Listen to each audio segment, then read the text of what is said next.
With SummerSlam just being a couple days away, I thought it'd be the perfect time to share my predictions for the show because I'm very excited and I'm looking forward to a lot of the matches on the show, and I feel like this has potential to be one of the best SummerSlams in recent memory. So yeah, with all that out the way, let's get straight into the predictions. So to kick off the show, we have Logan Paul defending his US Championship against LA Knight, and for me, there's only one correct pick. LA Knight needs to win. No, LA Knight has to win. This is a must win for LA Knight because I feel like Logan Paul, we got to get the belt off him. It's just terrible. I've not liked his run whatsoever, and there's a lot of reasons for me as to why I think LA Knight has to win, so I'm gonna get straight into that. For starters, SmackDown desperately needs like another champion present on the show, and I feel like LA Knight bringing that present champion defending against other competitors like an Andrade, like a Carmelo Hayes, like a Santos Escobar. I feel like SmackDown desperately needs like another champion active present on the show because with Logan Paul as champion, he's barely present on the show. You wouldn't even think he was like a US champion because how frequently he doesn't appear on the show. LA Knight's been one of the most overstars in the company for what's felt like the past year at this point. LA Knight's one of the most popular. Everyone loves him. The yeah chance, sells a lot of merch,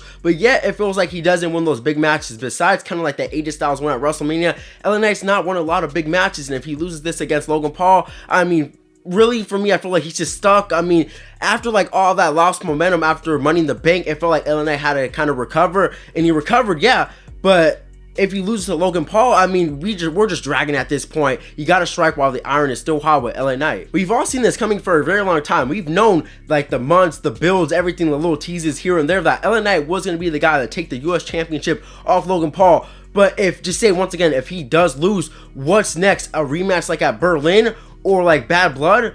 That really, why would we do that? That makes no sense whatsoever. Why not have LA Knight win the US Championship at your second biggest show of the year at SummerSlam? It doesn't get any bigger than that besides WrestleMania. And yes, I know you can make the argument that yeah, Logan Paul has lost his two previous matches, like that thing with Cody Rhodes at Saudi Arabia, like yeah, one of those cards over there, and he did lose that triple threat qualifier match to LA Knight himself, but Logan Paul, he's one of those guys where his stock doesn't drop with or without the title. You can do the same thing with Logan Paul. His character is just the same thing overall. You're getting the same Logan Paul with the title or without the title. So the argument of him getting the win over LA Knight because he lost his two previous matches in WWE makes no sense whatsoever. I know WWE might want to protect Logan Paul because he promotes the title, he gives WWE more exposure to like other people that aren't in the know of wrestling, but I don't care. And once again, Logan Paul is in one of those rare situations where you can keep putting him in big matches after big matches and no one's really gonna say anything about it. But Logan Paul, after only defending the US Championship twice in 8 months,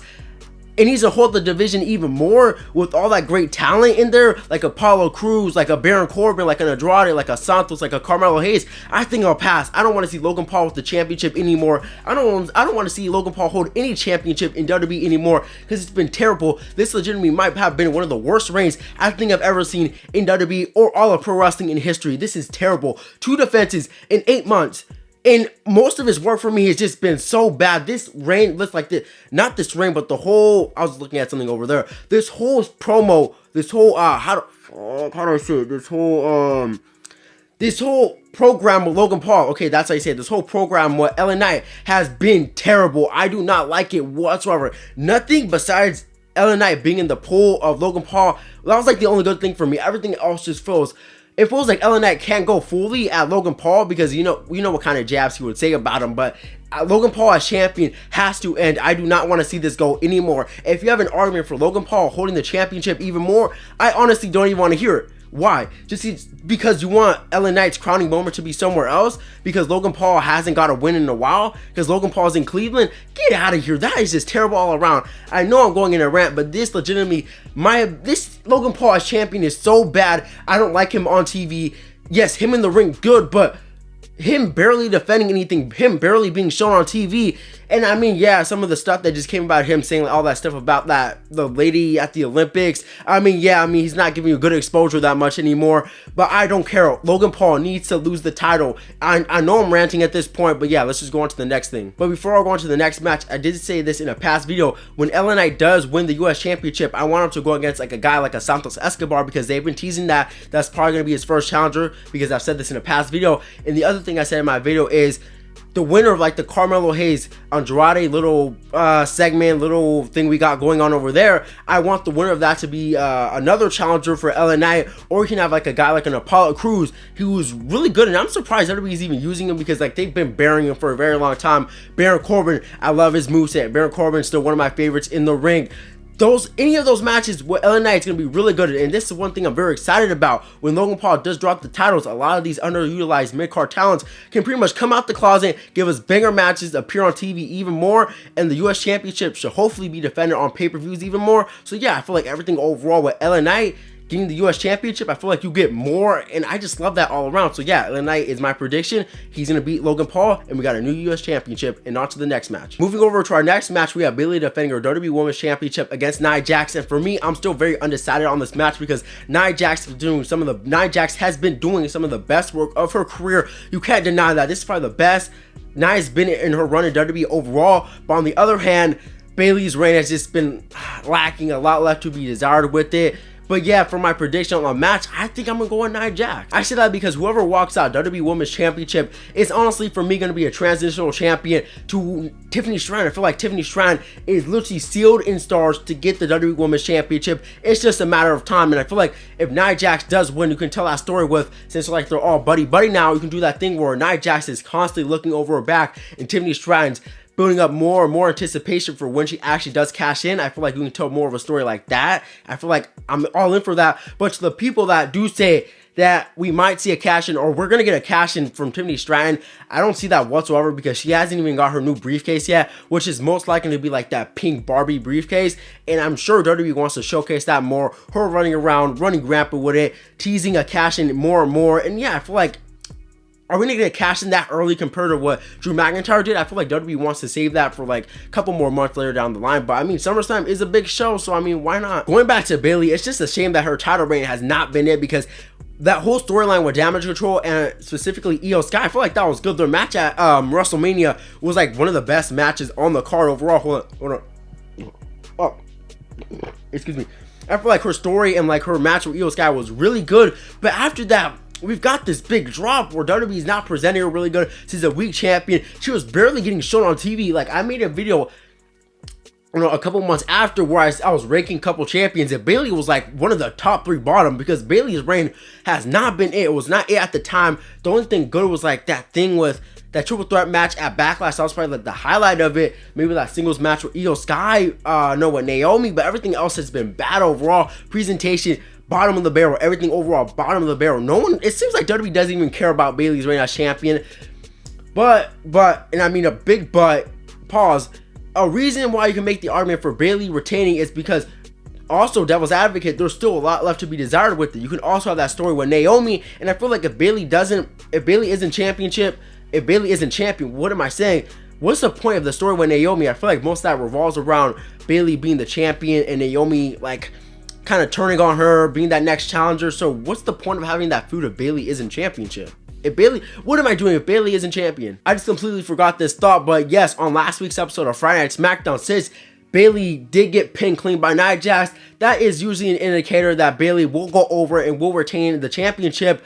But yeah, I completely forgot that, but that doesn't change my pick. I still have Nia Jax retaining. But I mean, for my other prediction, I don't know if WWE is actually going to do 2 King and Queen of the Ring winners at the same time, but I don't care. Nia Jax is my prediction. Nia Jax will walk out new WWE Women's Championship, and on to the next match. Now to the next match, we have Braun Breaker going up against Sami Zayn for the Intercontinental Championship. And for me, I feel like this is one of the more easier predictions on the show. Braun Breaker is going to beat up Sami Zayn. I mean, Braun Breaker is going to win. He's going to take that Intercontinental Championship because it feels like in more recent weeks, WWE has been like moving all the pieces together, getting a little reunion for the bloodline, because Sami Zayn and Jey Uso have been teaming up more and more in, like, for example, more recent weeks, and I can see them doing like Jey Uso and Sami Zayn going on after like a tag team title run. You can do that like because you already have that thing there with the Judging Day, because they've been attacking Sami, they've been attacking Jey Uso, so you already have that there. And maybe if you don't want that, you can do a rematch at Berlin. Maybe if you do, maybe if you don't. But I think we might get a Braun Breaker versus Ilya Dragunov match at Berlin. I feel like that might actually be the plan there, because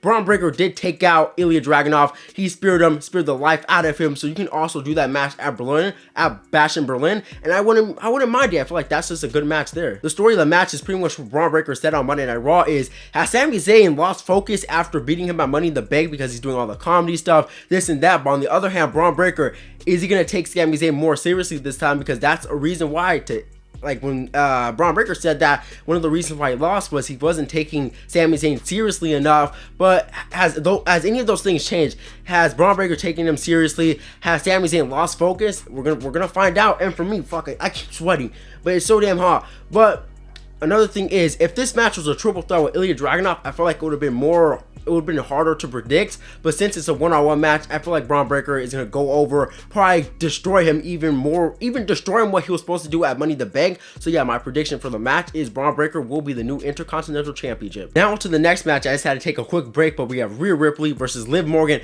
In this match, most of this is going to be based off match placement. If this match goes on before like a Damian Priest versus Gunther, a lot of this stuff is going to be intertwined and plays into the next match. But for me, I do have Liv Morgan win this match because I feel like you can tell more of a story if Liv Morgan does beat Rhea Ripley. Because if Rhea Ripley does beat Liv Morgan clean, I feel like what more can you tell? I feel like the story's just dead and over. No one can take Liv Morgan seriously after all these months of the Liv Morgan revenge tour being built up weeks after weeks, month after month. If Rhea Ripley just beats her clean, I mean, that's just like the end of it. What's going to be next for Liv Morgan? So yeah, for me, this match is very anticipated. I can't wait to see what happens next because we all want to see who is Dominic Mysterio going to align himself with. Is it going to be Liv Morgan? Is it going to be Rhea Ripley? Because I expect this to be the night. SummerSlam is going to be the night, marker calendar, marker date, that this is where the Judgment Day starts to fold. So yeah, my prediction for this match is going to be Liv Morgan is going to retain against Rhea. So yeah, my prediction for this match is that Liv Morgan will retain by the help or indirect help of Dominic Mysterio. And this theory has been going on more and more, as we did see on the recent episode of Monday Night Raw, the Go Home Show, that when it appeared that Liv Morgan trashed the clubhouse, that on the words with like all the posters of like Finn, Dominic Mysterio, Priest, Rhea Ripley, that the word liar was spread across all their faces besides Finn Balor. So maybe Finn Balor is the one like cultivating all this stuff for Liv Morgan. Maybe it's them two behind the scenes just forming the dissension of the Judgment Day. Maybe it is, maybe it isn't. But if that does happen, I could see a Liv Morgan, I could see a JD McDonough, I could see Finn Balor, Dominic Mysterio all leading the Judgment Day, or like forming like their own little faction, making the new Judgment Day. And before I go, I do expect this to drag on till probably WrestleMania, where Rhea Ripley will get the win at WrestleMania. I do feel like they can just drag this out for a very long time. You have a lot to work with. So yeah, on to the next match. So moving on to the match that I am most excited for, which is CM Punk taking on Drew McIntyre with Seth Rollins as a special guest referee.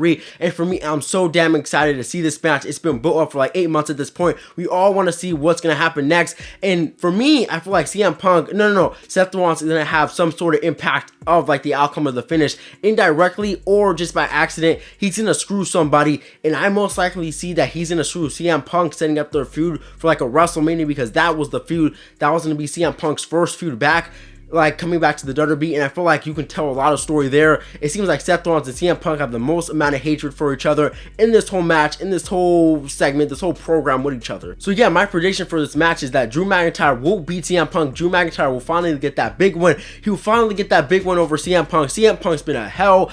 He's been torturing him, screwing over him in every single big opportunity that he's had. So yeah, Drew McIntyre will finally get that big win. And I feel like you can make the argument, oh, it's CM Punk's first match in a decade, but for me, CM Punk is CM Punk. CM Punk, once again, is CM Punk. He's going to have that amount of attention that no one's really going to care about him losing a single match, and I feel like this is the match that Drew McIntyre has to win. He's got screwed over at Money in the Bank, WrestleMania, that match after, like, that qualifier match where Jey Uso, like, that whole fatal forward thing, CM Punk screwed him there. So I feel like Drew McIntyre finally needs to get that win.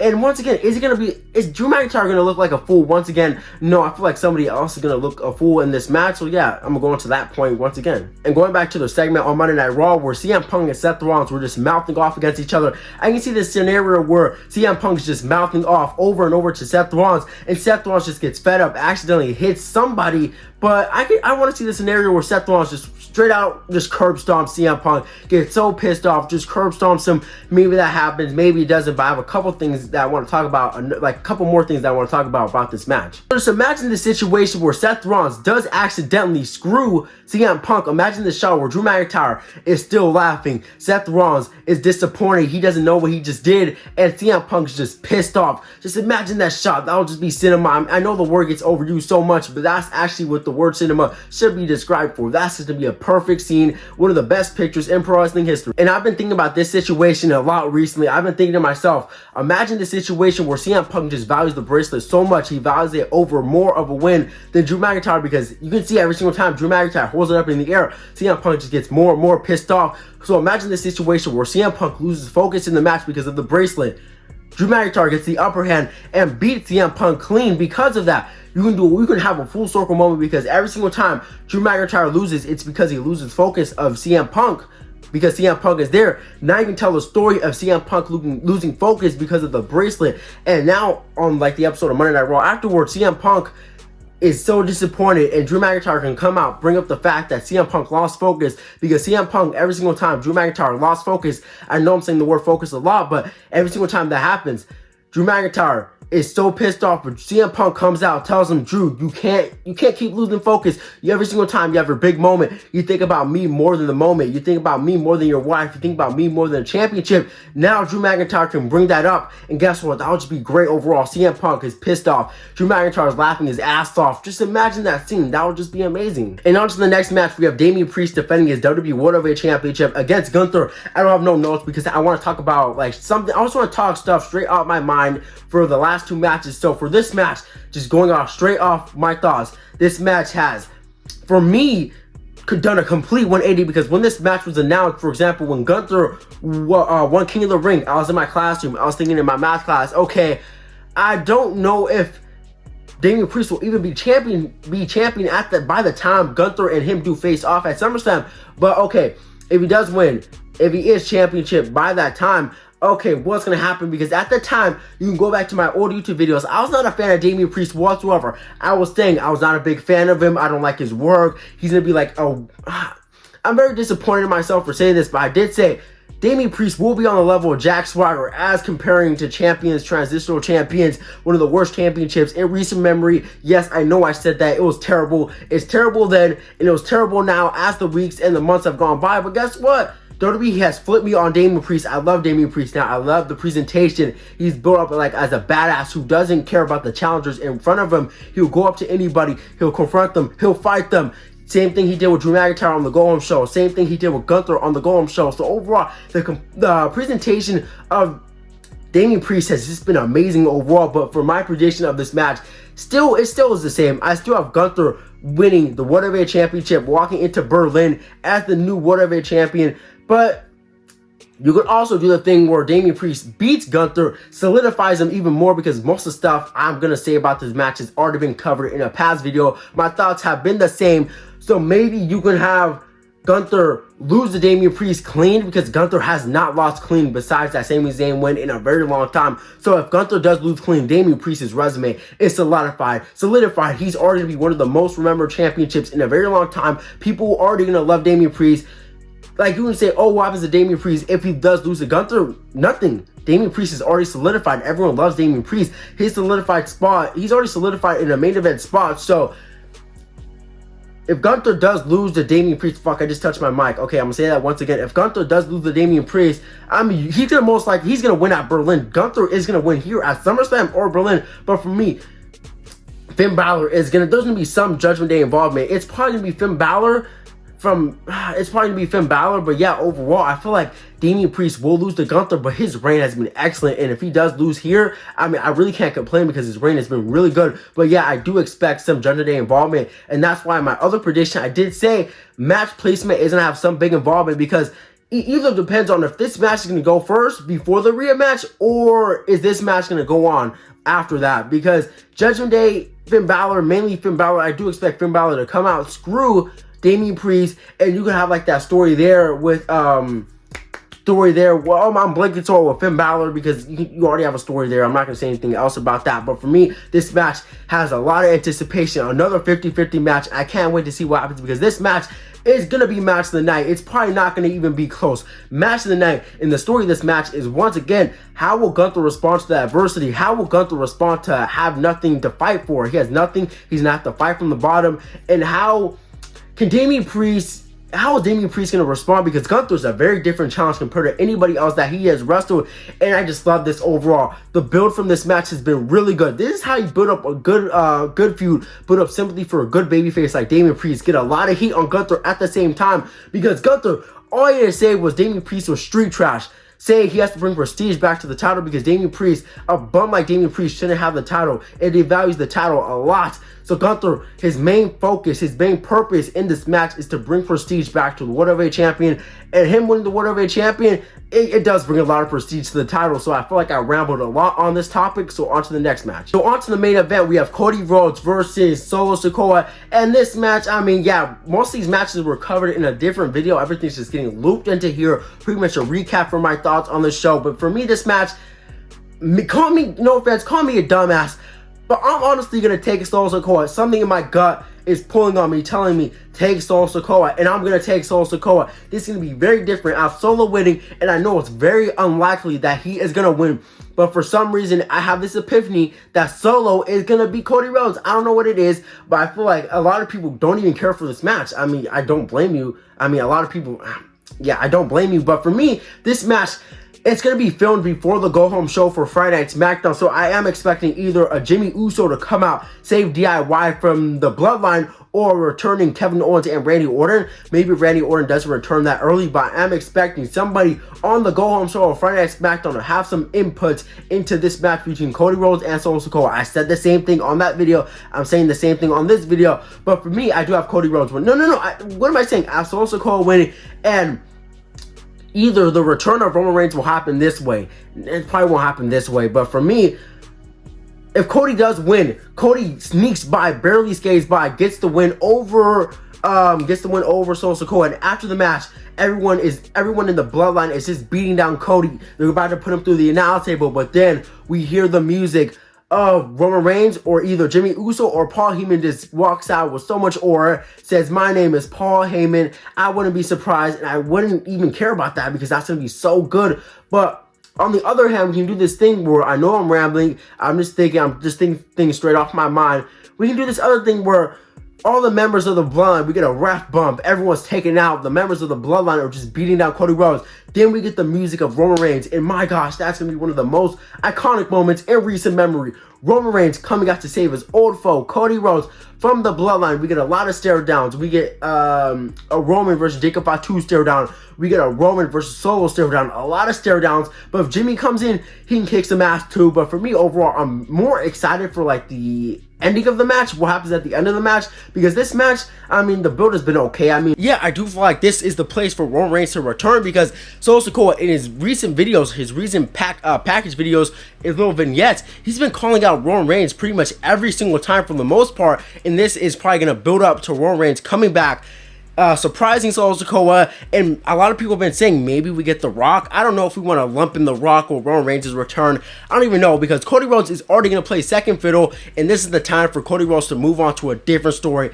move on from the Bloodline, and move on to that story with Randy Orton. I want to see that Randy Orton versus Cody Rhodes story. I have a lot of hype to see that, because you can tell a lot of story with that. Yeah, those are my predictions for SummerSlam 2024. Drop down your predictions. How excited are you to see this show overall? So yeah, it's been your boy Lancey. Peace out.